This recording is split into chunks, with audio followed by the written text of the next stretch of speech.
하나님 감사합니다. 오늘도 주님 앞에 우리가 나아갑니다. 하나님 말씀 보고 하나님 말씀 듣고 하나님 말씀 가운데 살아가기 위해서 주의 말씀 붙들고 나아가오니 하나님 함께하여 주셔서 주의 말씀을 들려주시고 그 말씀 가운데 하나님을 깨달아 알도록 역사하여 주시옵소서. 하나님께서 모든 것 받으시고 하나님께서 모든 것 주관하여 주시옵소서. 예수님 이름으로 기도드립니다. 아멘.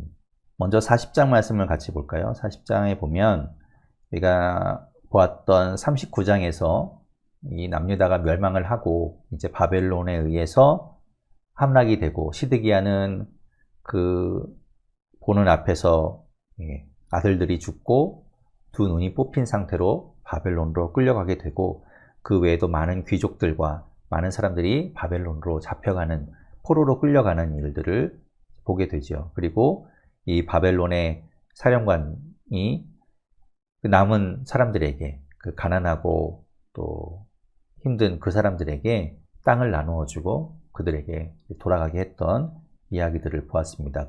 그리고 11절부터 14절에서는 이 예레미야를 꺼내주고 그를 자유롭게 해주는 이야기를 보았었죠. 40장에서 보게 되면 우리가 39장 14절에서 보면 이 바벨론의 사령관인 느부사라단이 예레미야를 감옥들에서 데리고 나가서 그다랴에게 넘겨주었다라고 이렇게 간략하게 되어 있는 이야기를 40장 1절부터 좀 더 자세하게 6절까지 그 이야기를 좀 더 풀어서 설명을 해줍니다. 1절부터 보면 이 사령관 느부사라단이 예루살렘과 유다의 포로들을 이제 바벨론으로 끌고 가기 위해서 이제 데리고 가다가 라마라는 곳에 이르렀을 때 거기에서 이 라마에서 예레미야를 풀어주게 됩니다. 그리고 그때 예레미야에게 하나님의 말씀이 임하게 되지요. 2절에 보면 예레미야를 불러서 사령관이 이야기합니다. 내 하나님 여호와께서 이곳에 이 재난을 선포하시더니 그대로 행하셨다. 이것은 너희가 하나님께 범죄하고 그의 목소리에 순종하지 아니하였으므로 이제 이루어졌다라고 이야기하죠. 이방 사람인 이 느부사라단, 이방 민족이고 이방 신을 섬기는 이 사람도 이렇게 하나님이 이런 재난을 내리신 것은 그들이 하나님 말씀에 순종하지 않았던 것, 그리고 하나님 말씀을 듣지 않았던 그것 때문에 이 재난이 이루어지고 하나님의 형벌이 있다라는 걸 이야기하고 있는 것을 보면 오히려 유다 이 백성들보다 훨씬 낫다는 것을 볼 수 있죠. 그러니까 아무리 하나님의 백성이라고 해도 영적으로 깨어있지 않으면 하나님의 말씀을 깨닫지 못하는 것이죠. 그런데 이 바벨론의 사령관인 느부사라단은 그것을 깨달은 겁니다. 그래서 예레미야를 이제 풀어주면서 자유롭게 가고 싶은 대로 가라고 이야기합니다. 그러면서 이제 하나의 조건을 이야기하는 것이 바벨론으로 혹시 가고 싶은 마음이 있으면 같이 가자. 자신이 잘 해주겠다라고 하지만 예레미야는 바벨론으로 가는 것을 선택하지 않고 자신의 백성들, 자신의 동족과 함께 있기를 원합니다. 그래서 6절에 보면 예레미야가 미스바로 가서 아이감의 아들 그다랴를 만나고 거기에서 함께 있게 됩니다. 바벨론으로 가면 대우도 잘해줄 것이고 잘 살 수 있었지만 그런 것들을 포기하죠. 6절에 있는 이 미스바에 있던 그다랴, 아이감의 아들 그다랴는 우리가 26장에서도 보았던 하나님께서 이 예레미야를 구해 주실 때 이 여호야김 왕에 의해서 옳은 말을 했던 우리야라는 선지자가 이제 죽임을 당할 때 이 사반의 아들 아히감을 통해서 이제 살려주게 되지요. 예레미야를 살 수 있게 해줍니다. 근데 그 가문에 있던 그 아들인 그다랴가 이제 바벨론에 의해서 이 유다의 총독으로 세워지게 됩니다. 그런데 이제 그 장소가 원래 예루살렘이 유다의 수도잖아요. 그런데 그 예루살렘이 바벨론에 의해서 함락되고 파괴되고 그러므로 인해서 미스바로 새로운 수도를 삼게 된 것이죠. 그리고 그곳에 이 그다랴가 이제 머물렀었는데 예레미야가 그곳에 가서 함께 있게 된 겁니다. 자, 그다랴가 그 땅을 이제 맡아서 다스린다라는 이야기를 듣고 사람들이 그 미스바로 이제 모여듭니다.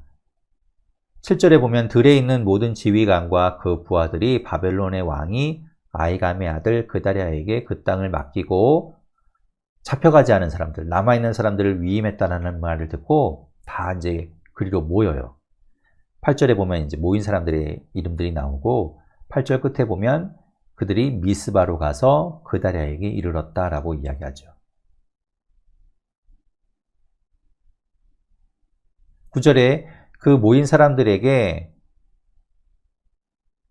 이제 그다랴가 이야기합니다. 9절의 중간쯤 보면 너희는 갈대아 사람을 섬기기를 두려워하지 말고 이 땅에 살면서 바벨론의 왕을 섬기라. 그리하면 너희에게 유익하리라. 이제 이 바벨론이 통치하고 있는 때죠. 그런데 바벨론에게 항복하라는 겁니다. 바벨론에게 순종해라. 그렇다면 하나님께서 너희를 지키실 것이다. 그것이 너희에게 유익이다 라고 이야기하는 겁니다.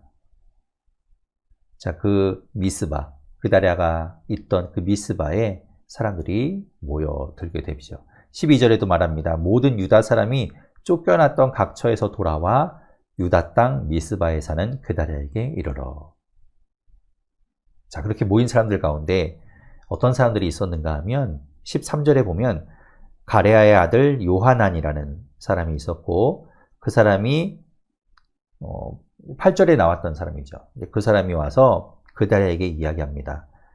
14절에 보면 암몬 자손의 왕 바알리스가 이 그다랴의 생명을 노린다. 그래서 느다냐의 아들 이스마엘을 보내서 이 그다랴를 죽이려고 한다라고 미리 언지를 준 것이죠.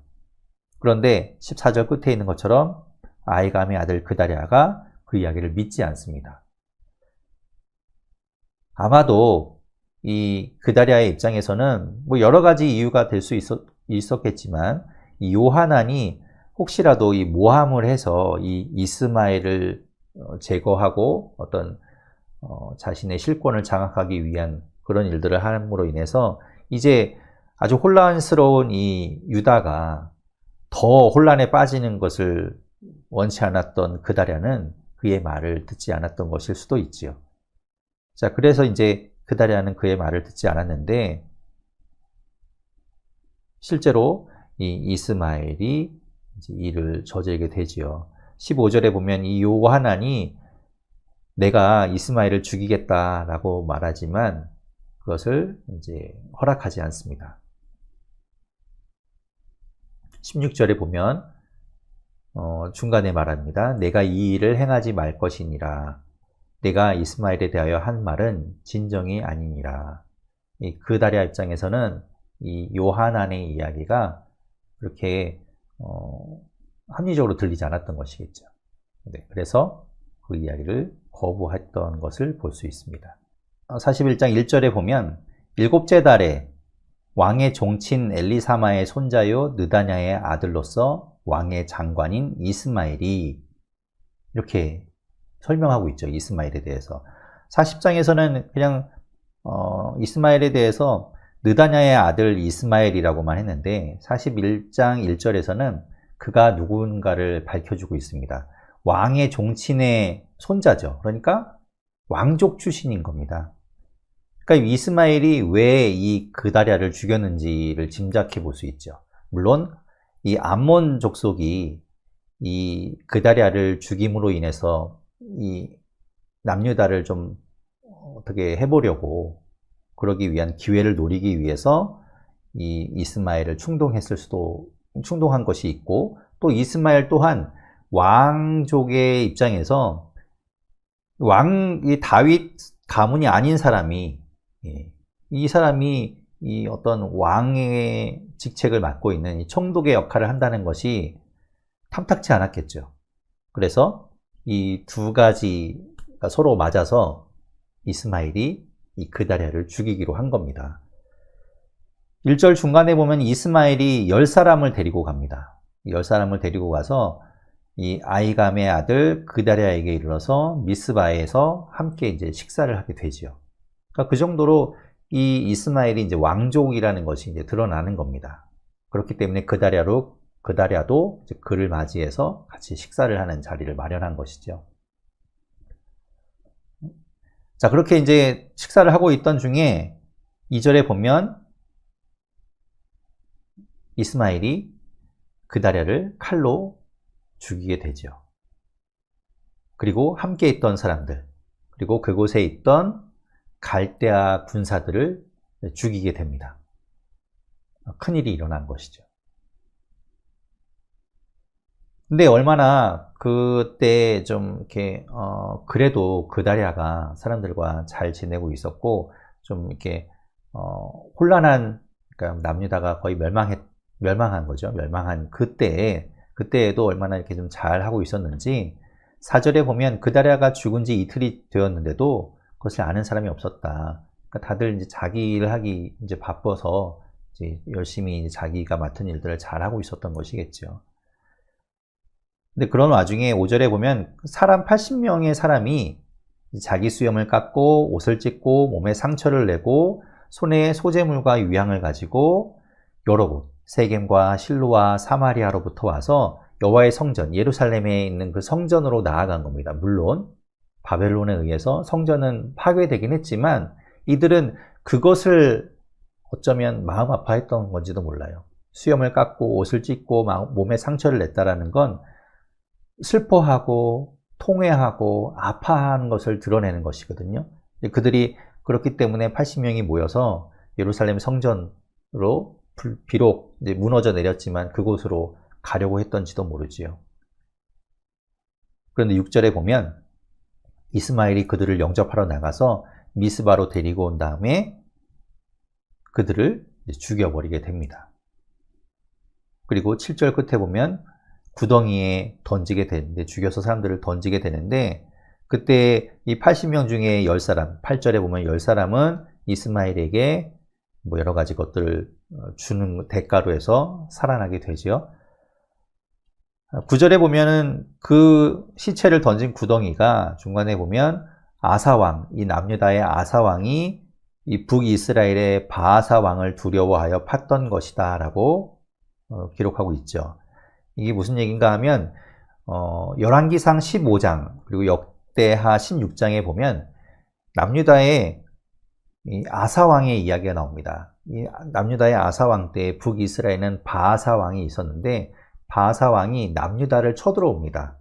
그래서 항상 이렇게 전쟁 가운데 있을 때 이제 쳐들어오는데 그들이 쳐들어와서 라마에다가 성을 쌓죠. 라마에 이제 성을 쌓게 되는데 라마는 아까 40장에서 예레미야가 붙들렸다가 풀려난 곳이 라마죠. 그러니까 예루살렘에서 가까운 곳이에요. 거의 국경쯤에 이제 성을 쌓게 되죠.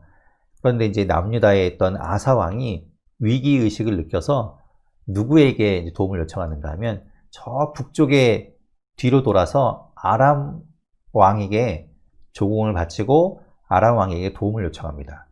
뒤로 이제 북이스라엘을 공격해서 그들이 지금 라마에다가 성을 건축하고 있으니 그것을 못하도록 뒤에서 공격하면 이들이 이제 방어하기 위해서 갈 것이니까 그런 식으로 좀 해달라고 이야기하죠. 그래서 이제 실제로 이제 아람 왕이 이제 북쪽에서 공격을 하고 북이스라엘의 이 라마에 성을 쌓던 사람들이 다 그쪽으로 가게 됩니다. 그래서 남유다의 이 아사 왕은 라마에 있던 그 모든 뭐 건축 자재들 가져다가 다시 이 미스바 그쪽에다가 이제 성을 쌓고 방비를 했던 것이죠. 그때 아마 이 구덩이를 파서 북이스라엘에서 다시 공격해 들어올 때 방어하기 위한 준비를 했던 것 같습니다. 그 구덩이에 이 70명의 사람들을 죽여서 이 이스마엘이 거기에 이제 던져 넣은 것이죠.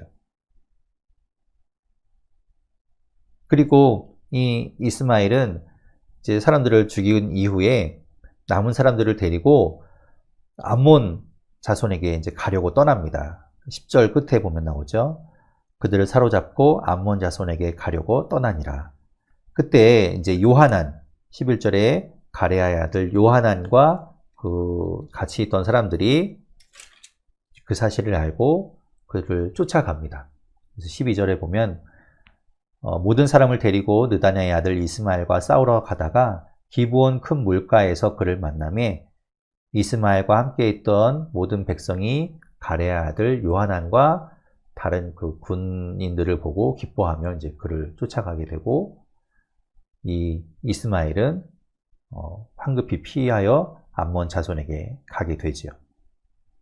도망가게 된 겁니다. 자, 이제 사건이 벌어졌죠.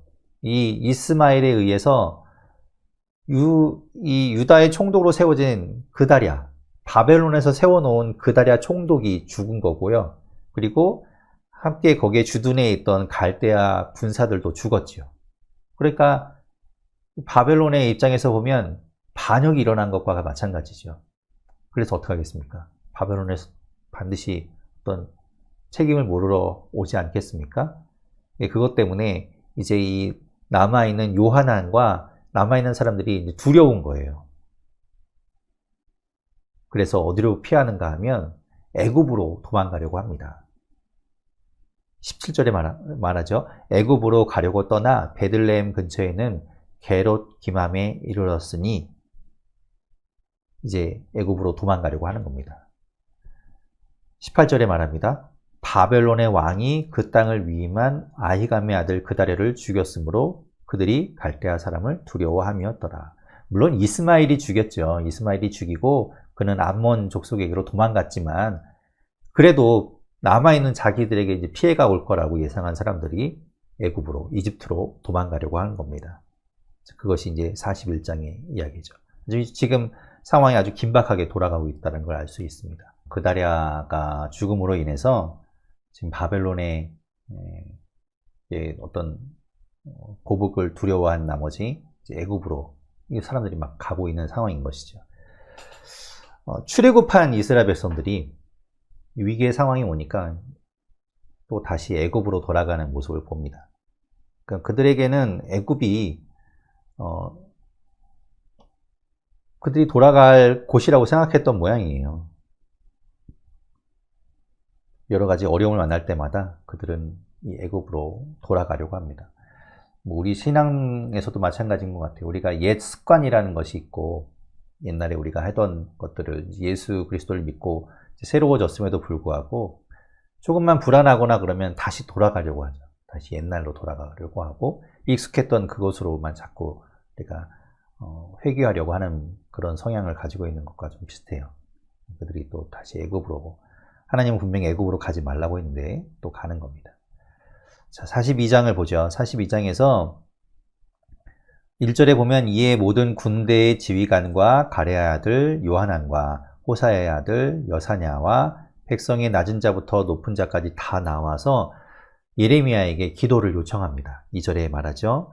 당신은 우리의 탄원을 듣고 이 남은 모든 자를 위하여 당신의 하나님 여호와께 기도해 주소서.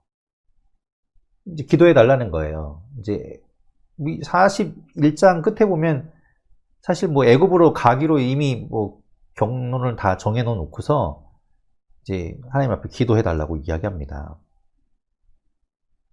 3절에 말하죠. 당신의 하나님 여호와께서 우리가 마땅히 갈 길과 할 일을 보이시기를 원하나이다. 그래서 그런 말씀을 해주시면 5절 중간에 말합니다. 우리에게 이르시는 모든 말씀대로 행하리이다. 하나님 말씀하시면 그대로 하겠습니다. 라고 이들은 이야기합니다. 6절에 말하죠. 우리가 당신을 우리 하나님 여호와께 보냄은 그의 목소리가 우리에게 좋든지 좋지 않든지를 막론하고 순종하려 함이라. 우리가 우리 하나님 여호와의 목소리를 순종하면 우리에게 복이 있으리라. 이 예레미야를 시켜서 기도하게 하고 하나님이 어떤 말씀을 주시든지 그 말씀대로 따르겠습니다. 라고 이제 그들이 말을 하고 있어요. 이 말만 들으면 되게 잘하는 것처럼 보이죠. 하나님께 어떻게 해야 할지 길을 묻고 하나님이 알려주시는 대로 가겠다고 이제 그들이 고백하고 있으니 잘못된 것이 하나도 없습니다. 그래서 예레미야가 하나님 앞에 나아가서 기도하죠. 7절에 보면 10일 후에 여호와의 말씀이 예레미야에게 임합니다. 왜 하나님이 10일 이후에 말씀을 주셨을까요? 지금 보면 이 이스라엘 백성들, 이 남유다의 백성들은 바벨론이 혹시 그걸 빨리 눈치채고 자신들을 공격해 올까봐 굉장히 마음이 조급하겠죠. 언제든지 막 지금 떠나려고 하고 있는 상황입니다. 그런데 하나님께서 바로 답을 주시지 않고 10일이라는 시간을 지체하시는 거예요. 어쩌면 이 6절까지 이야기했던 이 이스라엘 백성들이 하나님 말씀하시면 우리가 그대로 따르겠습니다 라고 했던 말이 원래는 진짜 그들의 마음이었을지도 모릅니다. 그들이 혹시라도 하나님 말씀하시면 그대로 해야지 라고 생각하고 있었을지도 몰라요. 그런데 하나님이 열흘이라는 시간을 지체하시죠. 그 시간을 이 사람들은 굉장히 초조하게 기다렸을 겁니다. 오늘, 내일, 언제 이 바벨론이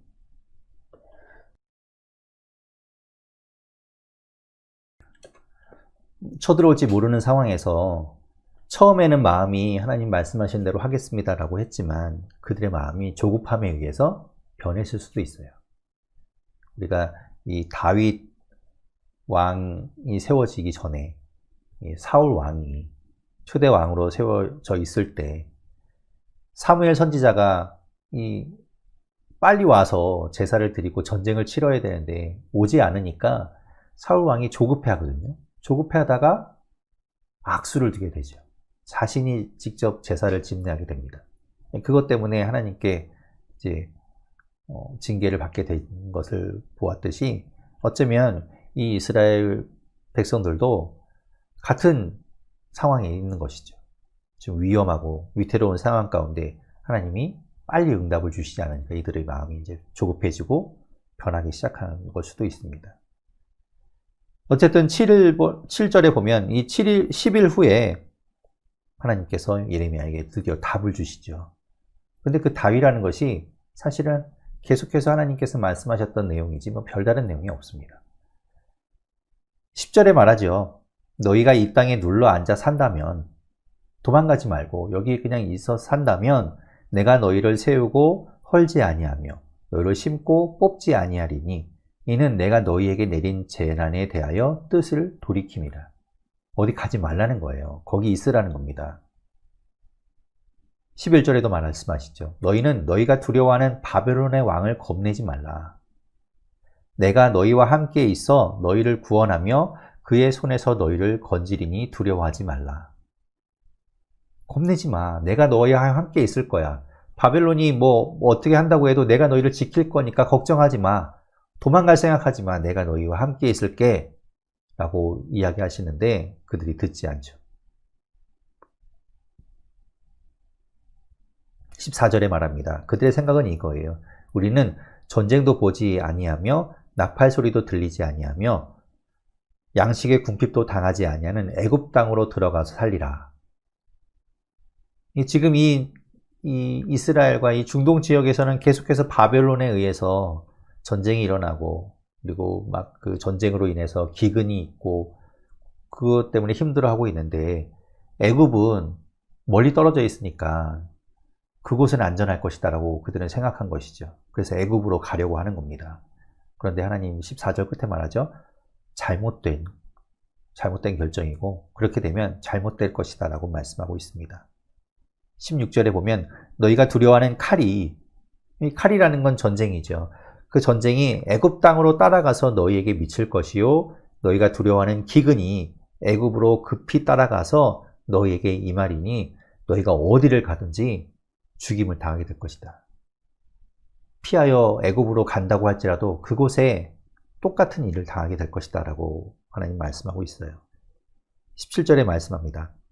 애굽으로 들어가서 거기에 머물러 살기로 고집하는 모든 사람은 이와 같이 되리니 곧 칼과 기근과 전염병에 죽을 것이라. 칼과 기근과 전염병은 누구에게 했던 말씀입니까? 지금 이 남유다에게 예레미야를 통해서 또 다른 선지자를 통해서 계속해서 하나님 말씀하셨던 거죠. 바벨론에게 항복해라.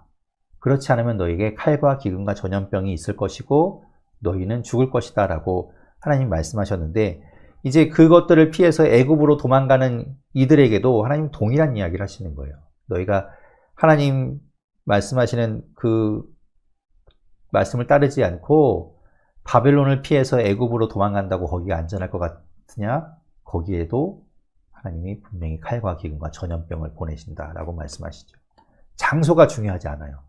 어디를 도망가든 어디를 피하든 내가 아무리 안전하다고 생각하는 곳으로 갈지라도 하나님이 함께하는 곳이 안전한 곳이지, 하나님이 계시지 않고 하나님이 버린 곳은 어디라도 위험하고 어디라도 죽음의 땅이 되는 겁니다.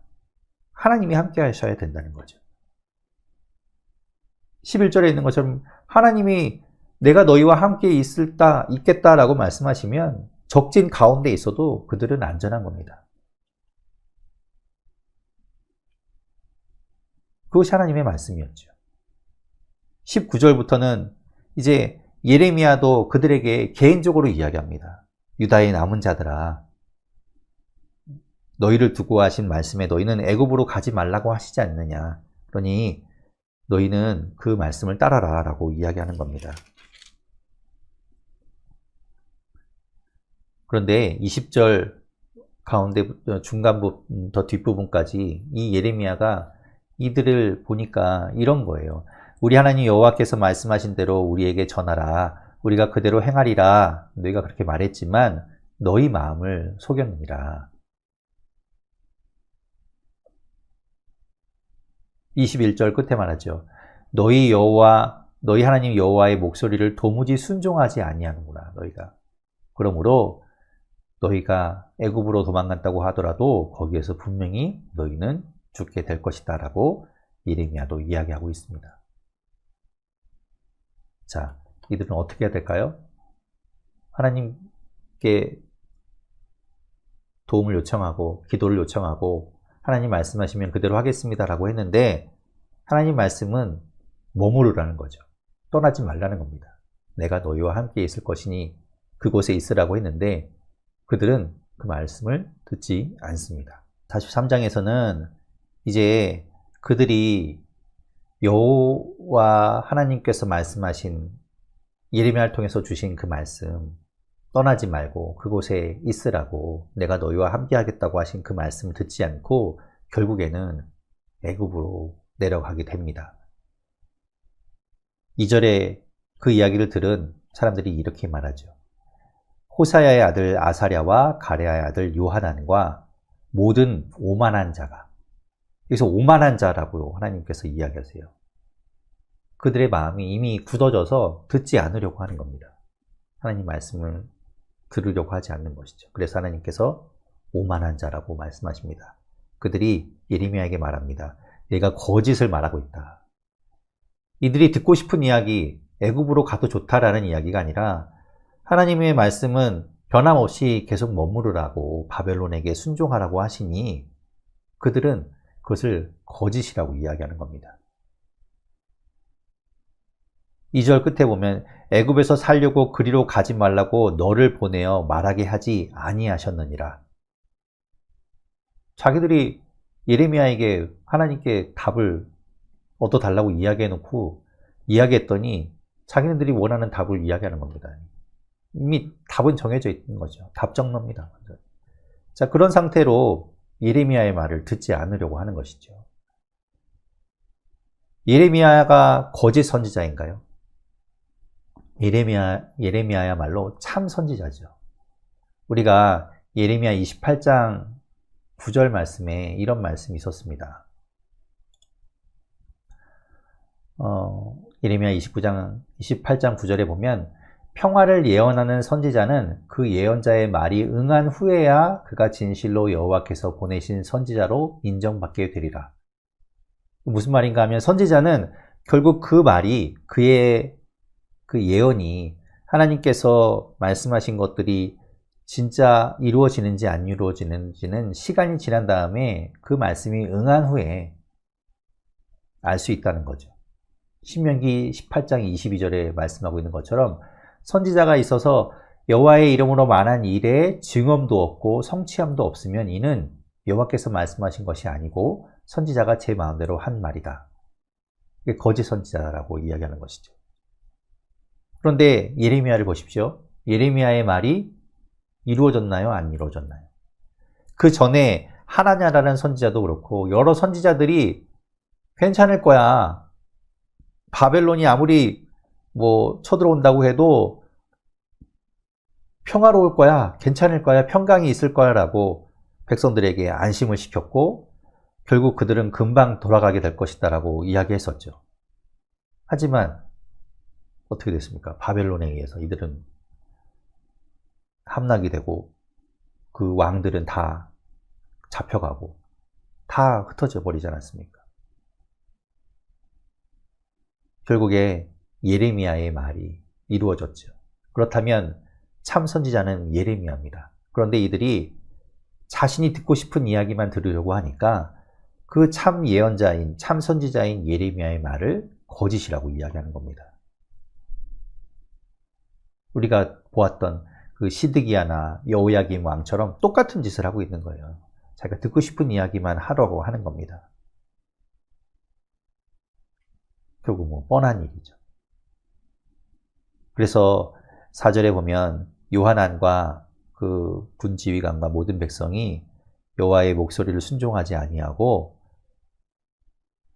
그 남은 사람들, 모든 사람들을 데리고 그리고 6절 끝에 보면 선지자 예레미야와 네리야의 아들 바룩을 같이 데리고 바룩은 예레미야의 그 말씀을 예레미야가 이야기하는 것들을 이제 기록했던 사람이죠.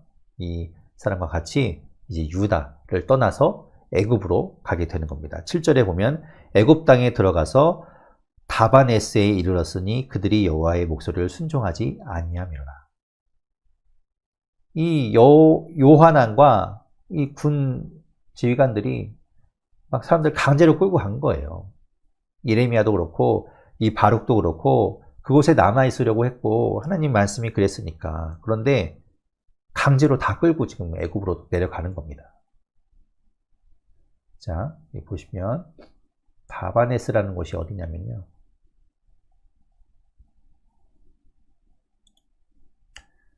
네, 여기 보시면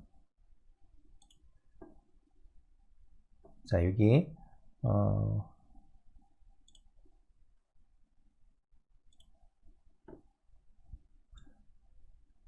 지금 여기가 이제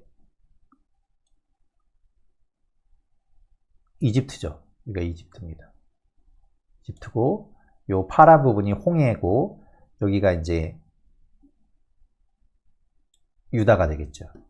유다에서 이제 미스바에서 이제 이들이 출발해서 어디로 가는가 하면 다바네스, 여기가 다바네스입니다. 다바네스, 이집트에 있던 아주 큰 도시였어요. 그리고 이곳에 이제 이 왕궁도 있을 정도로 큰 도시에 그들이 도착을 하게 됩니다. 이 다바네스에 이르게 되지요.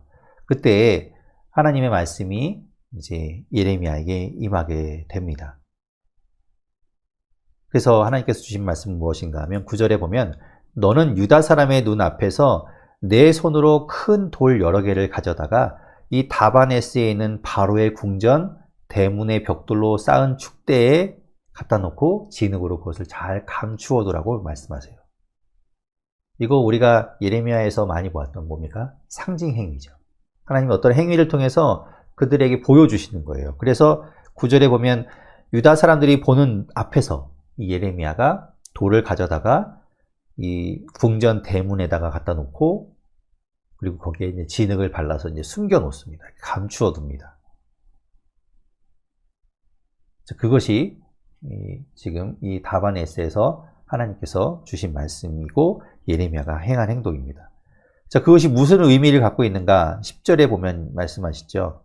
10절 중간에 보면 내가 내 종 바벨론의 느부갓네살 왕을 불러오리니 애굽 땅은 안전할 거라고 생각했고 그래서 이제 이들이 애굽으로 피신했는데 하나님이 뭐라고 말씀하십니까?